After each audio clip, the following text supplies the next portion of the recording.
Hello everyone, my name is Rahul Siwari और आज हम लोग बात करने जा रहे हैं एक कॉन्सेप्ट की। इसका नाम है ग्राम इक्विवेलेंट वेट या सिंपल से इसको बोलेंगे इक्विवेलेंट वेट। तो किसी वन इक्विवेलेंट का जो वेट होता है उसको हम लोग बोलते हैं इक्विवेलेंट वेट। अब इसमें सारे कॉन्सेप्ट आते हैं जो आपके एग्जाम में बहुत मायने रखते हैं। तो सबसे पहले हम लोग बात करेंगे किसी भी मेटल के लिए, किसी आयंस के लिए या किसी एसिड या बेस के लिए कैसे निकालते हैं हम लोग इक्विवेलेंट वेट। तो सबसे पहले हम लोग बात करने जा रहे हैं इक्विवेलेंट वेट के लिए फॉर मेटल आयन। तो सबसे पहले लिखेंगे weight for metal ion like sodium, potassium et cetera. ठीक है, इनके लिए होता क्या है, इनके लिए सबसे पहले फॉर्मूला पढ़ेंगे हम लोग। फॉर्मूला जो होता है अपना इक्विवेलेंट वेट का,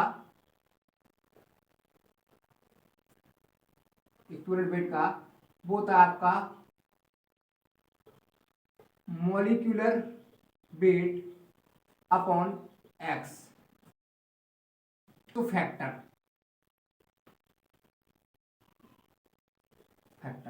अब फैक्टर क्या होता है, ये फैक्टर अलग अलग होते हैं।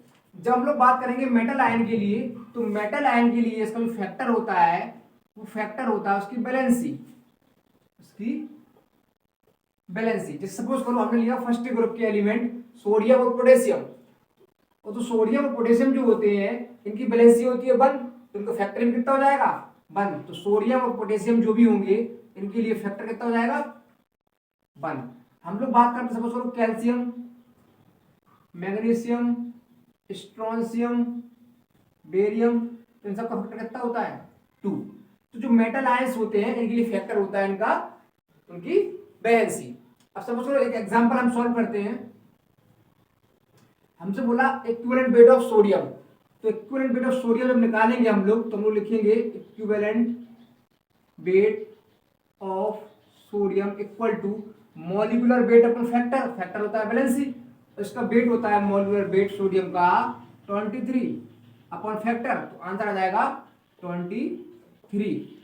तो जितने सारे मेटल होते हैं इस टाइप से निकालेंगे। कैल्शियम के लिए बात करेंगे हम लोग, तो इक्विवेलेंट वेट ऑफ कैल्शियम, इसका मॉलिक्यूलर वेट जो होता है कैल्शियम का वो होता है आपका 40 और फैक्टर होता है इसका 2, क्योंकि जो इसकी बैलेंसी होगी वो तो फैक्टर होगा इसका, तो फैक्टर होता है इसका 2, तो आंसर आ जाएगा इसका 20। ठीक है ना। तो इस टाइप से अगर कोई भी मेटल आयन हमारे पास होगा तो उसके लिए हम कैलकुलेट करेंगे जब इक्विवेलेंट वेट, तो उसकी बैलेंसी को मानेंगे उसका फैक्टर। फॉर्मूला होता है equivalent weight equal to molecular weight upon factor, और फैक्टर होगी इसकी बैलेंसी।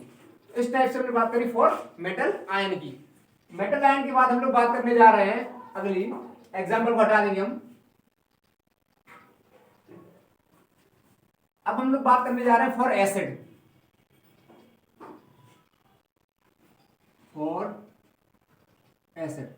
भाई एसिड जो होता है, एसिड के फैक्टर होता है उसकी बेसिसिटी। भाई कोई भी एसिड जो होता है जब आप उसको पानी में डिसॉल्व करेंगे तो पानी में डिसॉल्व करने पर वो H+ को रिलीज करता है, और जितने H+ निकलते हैं उसको बोलते हैं उसकी बेसिसिटी। सपोज करो हमने लिया HCl, HNO3, इसके पहले HF, HBr, HI, इस टाइप से और भी हो सकते हैं।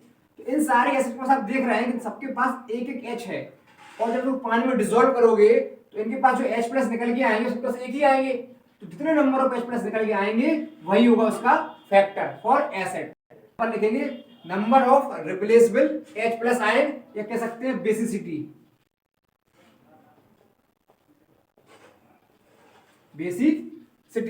ठीक है ना, इस टाइप से।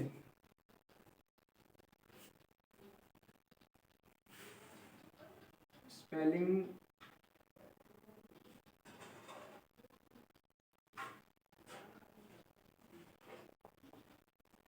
बेसिसिटी, ठीक है ना। स्पेलिंग लिख लो, कोई दिक्कत की बात इशू नहीं उसमें।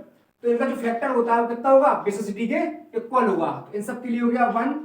उसका हम लोग बात करेंगे H2SO4, इसके पास 2 H+ हैं। H2SO3, इसके पास भी 2 H+ हैं। इन सब का फैक्टर कितना हो जाएगा 2 हो जाएगा। ठीक है, उसका हम लोग बात करने वाले हैं H3PO4,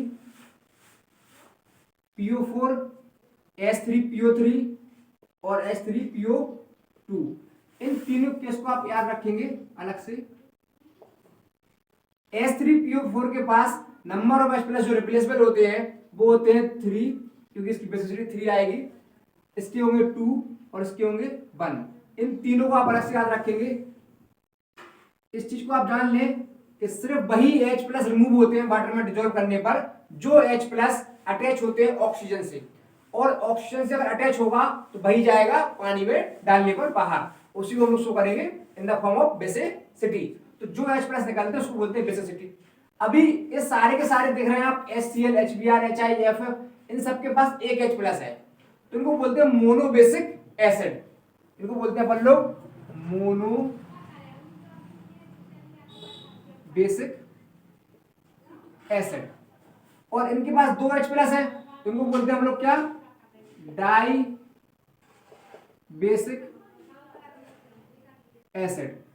और H3PO3 के पास 3 H प्लस है, तो इसको बोलते हैं ट्राई बेसिक एसिड। इस टाइप से जो आप समझ गए डाई बेसिक एसिड, और जो हो गया आपका मोनोबेसिक एसिड। तो जितने number of H plus release होंगे वही होता है उसकी बेसिसिटी। अब सपोज करो अपन को कैलकुलेट करना है, एक ऊपर वाला हटा दे रहे हैं हम लोग से पूछेगा कि इक्विवेलेंट वेट ऑफ H2SO4। तो H2SO4 का इक्विवेलेंट वेट जो होगा वो निकालेंगे हम लोग, equivalent weight of H2SO4। Formula होता है मोलिकुलर वेट अपॉन फैक्टर। तो इसका वेट कितना आता है, 98 आता है, और फैक्टर कितना हो जाएगा H2SO4 का, नंबर ऑफ H प्लस, तो आंसर आ जाएगा आपका 49। ठीक है, इस टाइप से। तो इस प्रकार से हम लोग ऐसे निकालें। सपोज करो हमने कोई और ले लिया, हमने ले लिया HCl। HCl को जब आप लेंगे इसका होता है 35.5 प्लस 1, तो हो जाएगा 36.5। इसका फैक्टर होगा 1, तो आंसर आ जाएगा 36.5। तो इस टाइप से जो एसिड होते हैं उनका आप इक्विवेलेंट वेट कैलकुलेट कर पाएंगे। ठीक है, मॉलिक्यूलर वेट अपॉन फैक्टर। ठीक, इन तीनों केस को आप अलग से याद रखेंगे फास्फोरस के, क्योंकि वही H प्लस निकलते हैं जो H प्लस अटैच होते हैं ऑक्सीजन के साथ। ठीक है ना, इस टाइप से।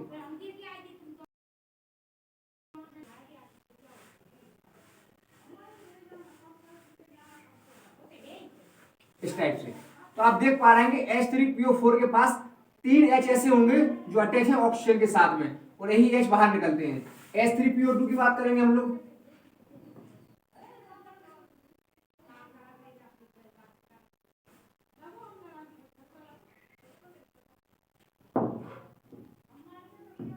इस टाइप से। ठीक है, जो होगा आपका H3PO3। इसमें आप देख रहे हैं सिर्फ 2 H ऐसे जो अटैच हैं ऑक्सीजन के साथ, तो दोनों H निकल जाएंगे। इसके बाद होगा आपका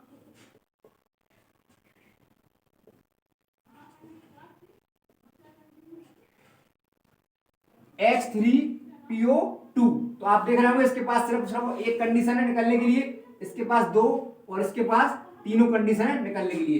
तो जो हाइड्रोजन अटैच होते हैं ऑक्सीजन के साथ सिर्फ और सिर्फ वही रिलीज होते हैं, और उसी को हम लोग बोलेंगे उसकी बेसिसिटी, यानी number of replaceable H plus ion. अभी हम लोग बात करने जा रहे हैं एसिड के बाद बेस के बारे में। तो बेस जो होते हैं आपके, बेस जो होते हैं आप जानते हैं, बेस को जब आप पानी में डालेंगे तो पानी में डिजोल्व करने पर आयनाइज हो जाएंगे और हमको OH आयन देंगे। ठीक है, OH आयन देंगे इस टाइप से। सपोज करो हमने लिया NaOH, फिर उसको आप पानी में डालेंगे, तो पानी में डालने पर आपको मिलेगा Na प्लस OH माइनस। तो जो OH माइनस मिला इसी को हम लोग बोलेंगे इसकी एसिडिटी, क्योंकि बेस जो होते हैं OH आयन रिलीज करेंगे पानी में डालने पर, और जितने OH आयन रिलीज होते हैं उसको ही बोलते हैं उसकी एसिडिटी। ठीक है, अब NaOH है, KOH है, NH4OH है, ये सारे के सारे आप देख रहे हैं इनके सबके पास एक एक OH है, और जब सबके पास एक एक OH है तो हम लोग बात कर रहे थे बेस के फैक्टर की। तो बेस का फैक्टर होता है नंबर ऑफ OH आयन के इक्वल। फॉर बेस फैक्टर होता है यहाँ पे number of OH ion replacement, यानी कि आप जब बेस को पानी में डिसॉल्व करोगे तो OH आयन रिलीज होंगे, उसी को बोलते हैं उसकी एसिडिटी। जैसे NaOH QH वगैरह है, इन सबके पास एक एक OH है, तो इसका फैक्टर हो जाएगा 1। उसके बाद हम लिया CaOH का होल ट्वाइस, फैक्टर हो जाएगा इसका 2। MgOH का होल ट्वाइस 2। इस टाइप से ZnOH का होल ट्वाइस, और सारे आपके बन जाएंगे। तो इन सबके पास कितने H प्लस OH माइनस होंगे? 2 OH माइनस होंगे, तो इनका फैक्टर भी कितना हो जाएगा? 2 हो जाएगा। अब सपोज करो आपको एक एग्जांपल दिया, उसने कहा इक्विवेलेंट वेट ऑफ NaOH, तो आप लिखेंगे equivalent weight of NaOH equivalent weight upon factor, इसका आएगा वेट 40। भाई सोडियम का होता है 23, ऑक्सीजन का होता है 16 और H का होता है 1। आप सबको ऐड करोगे तो आएगा 40। इसका फैक्टर कितना होता है? 1, तो इसका आंसर आ जाएगा 50। तो आप समझ रहे होंगे इस बात को कि जो फैक्टर क्या होता है बेस के लिए, OH आयन रिप्लेसेबल यानी एसिडिटी। ठीक है, इस टाइप से इक्विवेलेंट वेट हम लोग देख लिए बेस का। अब बारी आती है इक्विवेलेंट वेट में देखने की सॉल्ट की। तो सॉल्ट की बात करेंगे हम लोग, तो सॉल्ट आप जानते हैं एनायन और कैटायन से मिलकर फॉर्म होता है। तो आप चाहे कैटायन को लेके चलो चाहे एनायन को लेके चलो, आंसर आपका सेम आएगा फैक्टर में। ठीक है, तो सपोज करो हमने ले लिया for salt, like MgCl2, CaCl2, AlCl3, Al2SO4 का होल थ्राइस, एल्यूमिनियम सल्फेट। इस टाइप से आप कोई भी सॉल्ट लेंगे तो उस सॉल्ट के लिए फैक्टर होगा, वो होता है आपका number of cation into charge of cation. ठीक है, सपोज करो हम लोग निकाल रहे हैं AlCl3 के लिए। आप जानते हैं AlCl3 आयोनाइज जब होता है तो आपको मिलता है Al+3 और Cl माइनस, इस टाइप से मिल जाते हैं आपको। तो अब आप देख रहे हैं कैटायन इसमें देख रहे हैं, तो जब देखेंगे आप नंबर ऑफ कैटायन कितने होंगे, इसके पास कितने कैटायन है? 1। तो हो जाएगा number of cation 1 into charge of cation. Charge कितना है? तो आंसर कितना आ जाएगा आपका टोटल? 3। तो फैक्टर हो जाएगा 3। सपोज करो हम लोग ले रहे हैं अगला एग्जाम्पल,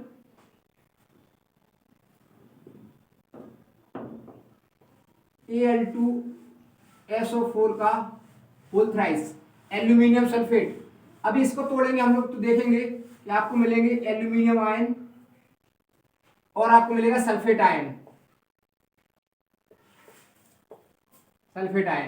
ठीक है, अब आप किसी को भी लेके चलो, हम लोग लेके चलेंगे कैटायन को, क्योंकि हमने पढ़ा है कैटायन का फॉर्मूला। तो हो जाएगा नंबर ऑफ कैटायन कितना हो गया अपने पास? 2। चार्ज ऑफ कैटायन कितना हो गया? 3। तो फैक्टर आएगा 6। तो इस टाइप से हम लोग निकालेंगे फैक्टर। अभी आपको बोलेगा इक्विवेलेंट वेट निकाल के दिखाओ, आप कुछ नहीं करना है, मॉलिक्यूलर वेट निकालना उसका और नीचे कर देना उसका फैक्टर। तो कोई भी सॉल्ट आपके पास आएगा तो आपको यही प्रोसीजर करना है, उसका मॉलिक्यूलर वेट अपॉन फैक्टर। अब इसके बाद हम लोग देखने जा रहे हैं कुछ रिडॉक्स रिएक्शन ऐसी होती हैं जिनका पूछता है आपको फैक्टर। तो रिडॉक्स रिएक्शन में आपको देख के चलना है इस चीज को कि जो चेंज ऑफ ऑक्सीडेशन नंबर होता है, चेंज ऑफ ऑक्सीडेशन नंबर होता है, उसी को आपको लेके चलना है फैक्टर के फॉर्म में। हम देखते रहे H2O2, जब भी आप H2O2 को देखते हैं तो डिसोसिएट हो जाता है और टूट के देता है हमको H2O प्लस नेसेंट ऑक्सीजन। ठीक है ना, अभी आप देखेंगे चेंज कितना आ रहा है। अभी आप देख रहे होंगे यहाँ पर H2O2 में आ रहा है -1, यहाँ आएगा -2 और यहाँ आएगा 0। ठीक है, अगर आप इसको बैलेंस करना चाहें तो और बैलेंस कर देंगे हम लोग, इस टाइप से ये हो जाएगी आपकी। ठीक है ना, अभी आप देखेंगे यहाँ पर -1 से -2 में जा रही है, तो कितने का चेंज आ रहा है? चेंज यहाँ पर आ रहा है 1 का। ठीक है, और जब आप देखेंगे -1 से 0 में जा रहे हैं तब भी यहाँ पर चेंज कितने का आ रहा है? 1 का। तो जब भी आप निकालेंगे H2O2 का इक्विवेलेंट वेट तो आप लिख देंगे molecular weight of H2O2 upon factor. Factor कितना आ रहा है? चेंज 1 का चेंज आ रहा है। ये जो आपके सामने एग्जांपल लिया है, ये एग्जांपल है disproportionation reaction, means same element oxidise और वही एलिमेंट रिड्यूस होगा एक ही एग्जांपल के अंदर, तो इनको बोलते हैं हम लोग डिसप्रोपोर्शनेशन रिएक्शन। ठीक है, तो मॉलिक्यूलर वेट अपॉन फैक्टर, तो फैक्टर जाएगा चेंज ऑफ ऑक्सीडेशन नंबर। तो कोई भी रिडॉक्स रिएक्शन अगर आप लेते हैं, कोई भी रिडॉक्स रिएक्शन आप लोग लेते हैं, उसके लिए फैक्टर होता है, वो होता है कितना, चेंज इन ऑक्सीडेशन नंबर।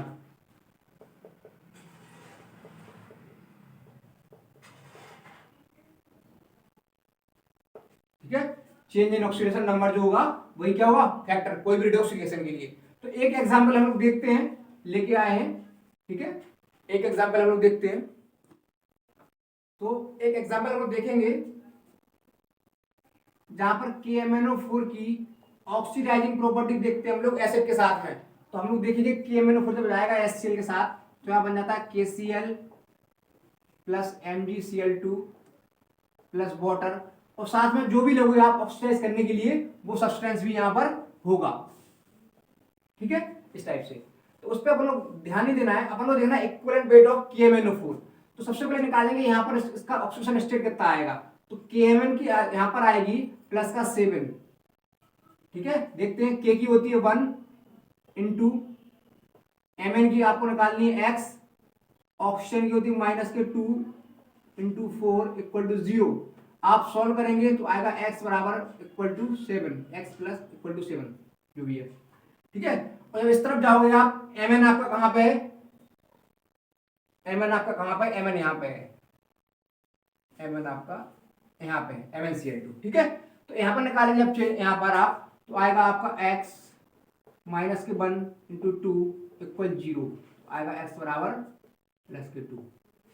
तो आप देख रहे हैं कि चेंज जो आ रहा है KMnO4 की ऑक्सीडेशन स्टेट में, वो आ रहा है प्लस के 7 से प्लस के 2 में, यानी चेंज आ गया कितने का, 5 का। तो ये हो गई आपके प्लस के 7 से प्लस के 5, चेंज आ सॉरी 2, तो चेंज कितने का आ गया, 5 का। तो लिखेंगे हम लोग KMnO4 का इक्विवेलेंट वेट, यहां पर हो जाएगा मॉलिक्यूलर वेट अपॉन फैक्टर, और फैक्टर कितना आया इसका, चेंज ऑफ ऑक्सीडेशन नंबर कितने का, 5 का, अपॉन मॉलिक्यूलर वेट। तो इसका आंसर आ गया आपका m/5, जो भी वेट होगा आप रखेंगे और सॉल्व करेंगे। तो इस टाइप से हम लोग देखते हैं इक्विवेलेंट वेट के कॉन्सेप्ट को। हम लोगों ने देखा फॉर आयंस, तो जो भी अपने आयंस होंगे उनके लिए जो इक्विवेलेंट वेट होता है आपका, वो होती है आपकी वैलेंसी। और जब भी बात करते हैं आप एसिड की, तो एसिड के लिए होता है नंबर ऑफ H+, बेस के लिए होता है नंबर ऑफ OH आयन, और सॉल्ट के लिए होता है charge of cation into number of cation, या फिर आप जा सकते हैं charge of anion into number of anion, same answer आएगा।